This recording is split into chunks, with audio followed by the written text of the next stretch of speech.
दोस्तों, आप सबको नमस्कार। एक बार फिर से आप सबको अपने इस नए केस में मैं आपका स्वागत करता हूं। दोस्तों, दुनिया में सबसे ज्यादा भरोसेमंद और विश्वासी रिश्ता पति पत्नी का रिश्ता माना जाता है। क्या हो जाए जब पत्नी ही विश्वासघात करे और अपने ही पति को जान से मरवा दे।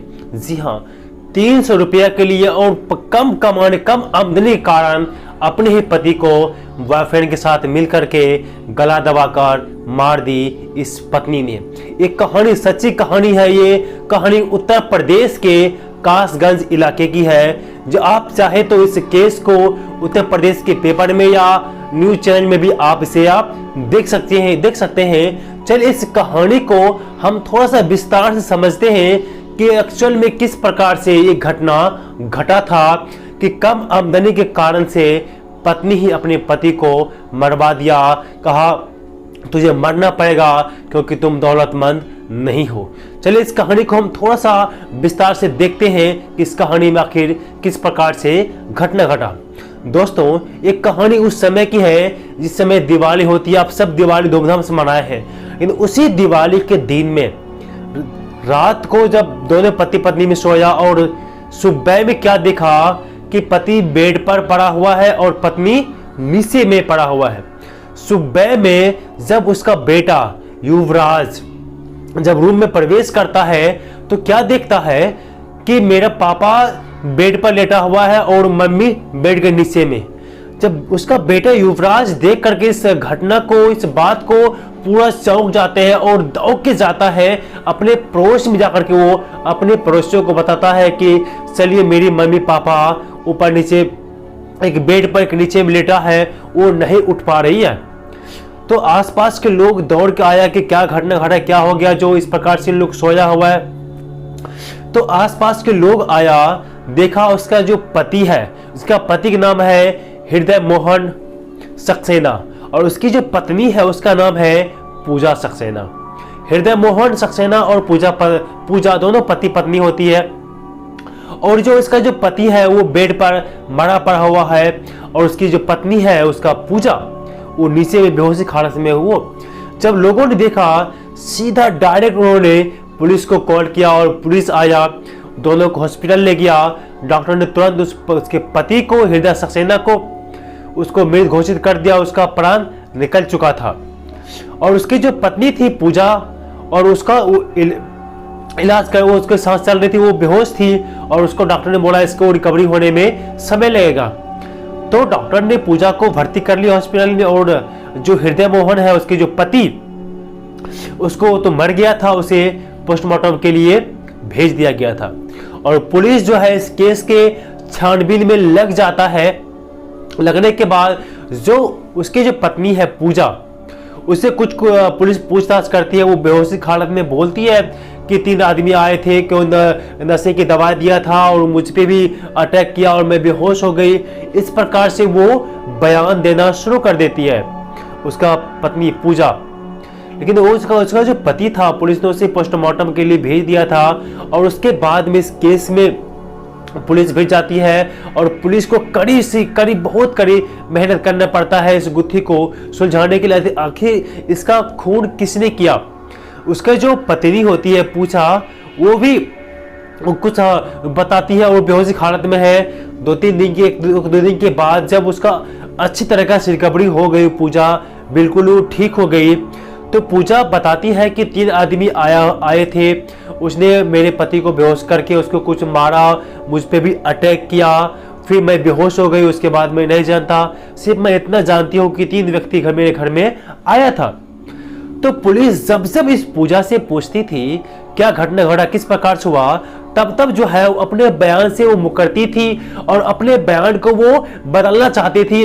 मतलब एक जैसा हमेशा वो नहीं बोलती थी, कभी कुछ बोलती थी, कभी कुछ बोलती थी।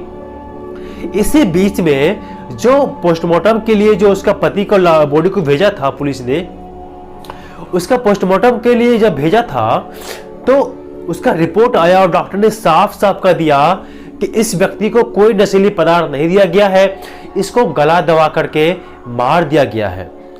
अब जो पुलिस है पूरा असमंजस में हो गई है।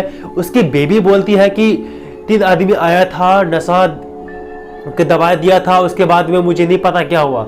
लेकिन डॉक्टर क्या बताता है कि इसको गला घोट कर मारा गया था। और उसकी जो पत्नी पूजा है वो ये बार बार जो है अपना बयान जो है वो चेंज करते रहती है। और पुलिस भी इसमें चकमा खा गया, मैं किस प्रकार से किसको पकड़ूं। जब डॉक्टर की बात और पूजा की बात, उसकी पत्नी की बात, दोनों को बात को मिलाता है तो सारा शक जो है पुलिस का उसकी पत्नी पूजा पर जाती है, क्योंकि पूजा बार बार अपना बयान को चेंज कर रही थी और जो बातें पूजा बता रही थी वो बातें डॉक्टर ने नहीं बताया, डॉक्टर ने कुछ अलग ही बताया। इसी बीच में जो है पुलिस ने क्या किया, पूजा का मोबाइल फोन और उसके पति का मोबाइल फोन, दोनों मोबाइल फोन को चेक किया। आप जब भी गूगल में सर्च करते हैं या यूट्यूब पर कुछ सर्च करते हैं तो हर एक फोन का एक सर्च हिस्ट्री होता है। अगर जो आप अपने फोन में कुछ सर्च करते होंगे तो आपके फोन में एक सर्च हिस्ट्री होता है। आप जो भी कुछ सर्च करते हैं उस सर्च हिस्ट्री में वो सेव हो जाता है। वैसे ही जब पूजा के फोन को पुलिस ने चेकअप किया, उसके बाद उसके पति के फोन को चेकअप किया, तो उसके पति के फोन में भी ऐसा सर्च किया हुआ था, किसी को मार दिया जाए तो पुलिस से कैसे बचे, या किसी को किस प्रकार से मारा जाए, या किसी खून हो जाए तो किस प्रकार से उससे बचा जाए, किस प्रकार से सबूत को मिटाया जाए, किस प्रकार से अपने पति को मारा जाए। तो इस प्रकार के सर्च उसने गूगल में किया था। उसके पति पूजा ने जब उसको मार दिया था तो उसने इस प्रकार के सर्च किया था और गूगल सर्च के द्वारा ही पुलिस का जो शक है यकीन में बदल गया कि अपने पति का जो है कत्ल पूजा ने ही किया है। सारा डाउट, सारा एविडेंस साफ था।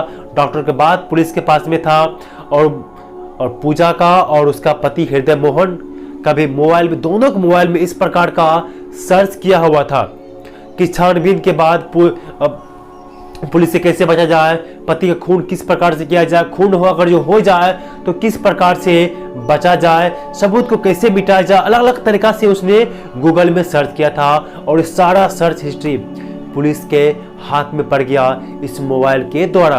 और पुलिस ने जब पूजा को सख्ती से पेश आया, उसको जबरदस्ती उससे पूछा गया महिला कांस्टेबल के द्वारा, तब उसने सारा चीज को कबूल किया। और पूजा ने कबूल किया, हाँ मैंने अपने पति को मार दिया, क्योंकि वो सिर्फ 300 रुपया कमाता है और 300 रुपया में मेरा गुजारा नहीं होता है, मुझे बहुत सारे पैसे चाहिए, मेरे सपने इसके साथ में पूरा नहीं हो रहे थे, इसलिए मैंने इसे मार दिया और मैं एक बंटी नाम के लड़के से मैं प्यार करती हूँ।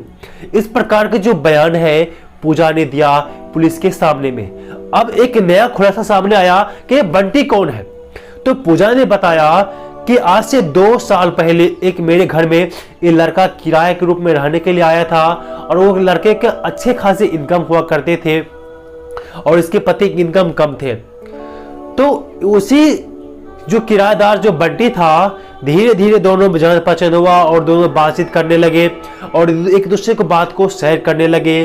पूजा उनसे बताने लगे कि मेरा तो पति है, सिर्फ 300 रुपये रोज कमाते हैं, और वो बंटी बोला मैं तो बहुत सारा कमाता हूँ, मुझे तो बहुत सारा इनकम है, मेरे पास कोई पैसे की कमी नहीं है। तो इस तरह के दोनों बातचीत करते करते दोनों में दोस्त बने और दोनों में फिर वो प्यार हो गया। फिर एक दूसरे से वो दोनों प्यार करने लगे। और बताता है कि दिवाली के दिन में बंटी और पूजा दोनों साथ में ही थे, एक ही घर में साथ में ही थे, और उसके पति ने अपने पत्नी पूजा को उसके बॉयफ्रेंड बंटी के साथ में उसको देख लिया था। देखने के बाद दोनों में फिर झगड़ा हुआ और दोनों बॉयफ्रेंड और उसका पति, बॉयफ्रेंड और उसका पूजा मिलकर के दोनों मिलकर के अपने ही पति को पूजा ने दोनों मिलकर के गला दबाकर मार दिया और बंटी को घर से भगा दिया। और ये खुद पूजा जाकर के एक्टिंग करने लगी पुलिस के सामने में, खुद जाकर के बेहोश हो गई। मरे हुए पति को उसने मोबाइल में सर्च करके सारा कुछ सीख करके अपने पति को बेड पर लेटा दिया, खुद बेड के नीचे वो लेट गई, बेहोशी का वो एक्टिंग करने लगी। इतना जबरदस्त एक्टिंग की इस महिला ने, पूजा ने, कि पुलिस भी चक्कर खा गया इसको पकड़ने के लिए। अगर जो डॉक्टर के बाद पोस्टमार्टम के केस बात और मोबाइल नहीं मिलता तो शायद ये पूजा नहीं पकड़ी जाती। लेकिन मोबाइल फ़ोन और डॉक्टर के बाद जो पोस्टमार्टम हुआ था, दोनों के बातों ने सामने कर दिया था, केस को साफ कर दिया था। और ये मारने के बाद खुद ये बेहोश हो गई, सुबह होने का इंतजार किया, फिर इसका बेटा आया, दुनिया के लोग को बुलाया, फिर पुलिस आकर के छानबीन करना शुरू कर दिया। उसके बाद में पूजा को और उसके बॉयफ्रेंड के क्या नाम था, बंटी को, दोनों को पुलिस ने अरेस्ट किया। दोनों को ऊपर में मुकदमा चालू किया, दोनों को पुलिस हिरासत में जेल में बंद किया। उसके बाद में ये केस सब दुनिया के सामने में आया। एक महिला, एक पत्नी अपने ही पति को पैसे के लिए मार दिया कि तुम दौलतमंद नहीं हो, तुम कम कमाते हो, तुम्हारे पैसे से मेरे सपने पूरे नहीं होते, मेरे जो ख्वाहिशें हैं वो पूरे नहीं होती हैं। इसी वजह से अपने ही पति को बॉयफ्रेंड के सहारे वो मार करके, और पूजा ने बताया कि इसको मैं मार करके अपने बॉयफ्रेंड बंटी के साथ में मैं शादी करने वाला था, और इसी विषय में आपने मुझे पकड़ लिया। सारे बात निकल करके सामने में रख दिया, और बंटी भी साफ साफ बताया, मैं इससे 2 साल पहले इससे दोस्ती हुआ और मैं इससे प्यार करने लगा हूँ। इसके पति को मार करके मैं दोनों फिर वो कुछ दिन के बाद मैं शादी करने वाला था, लेकिन इसी बीच में आप लोगों ने हम दोनों को पकड़ लिया। तो इस तरह के केस सामने आया और दोनों को पुलिस ने जेल में बंद किया, इस पर मुकदमा चालू किया। इस पर भी केस चल रहा है, सुनवाई क्या होता है पता नहीं, लेकिन दोनों के ऊपर में मर्डर केस का आरोप है और ये जुर्म भी साबित हो चुका है।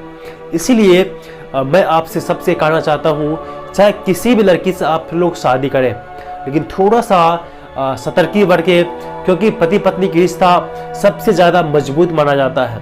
लेकिन आजकल को किस पर भरोसा करें कहना मुश्किल है। आजकल के लड़कियां किस प्रकार से अपने बॉयफ्रेंड के साथ मिल करके अपने ही पति को कत्ल कर देती है। तो इस सब के बारे में थोड़ा सा आप अवेयर रहे।